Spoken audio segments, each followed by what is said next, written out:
আলী রাদিয়াল্লাহু তাআলা আনহু বলেছেন, তুমি যাকে মন থেকে চাও আর সে যদি তোমাকে মূল্য না দেয়, তাহলে ভেবে নিও তার ভাগ্য খারাপ, তোমার না। তার ভাগ্য খারাপ, তোমার না। তুমি ভেবে নিও তার ভাগ্য খারাপ, তোমার তো না। তোমার কিসের ভাগ্য খারাপ?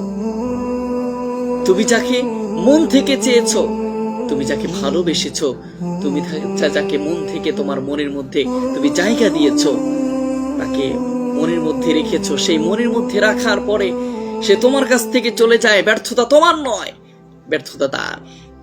এই জন্য আলী রাদিয়াল্লাহু তাআলা আনহু বলছেন যে মন থেকে যাকে চাও সেই যদি তোমাকে মূল্য না দেয়, তুমি ভেবে নিও ভাগ্য তোমার খারাপ না, ভাগ্য তার খারাপ।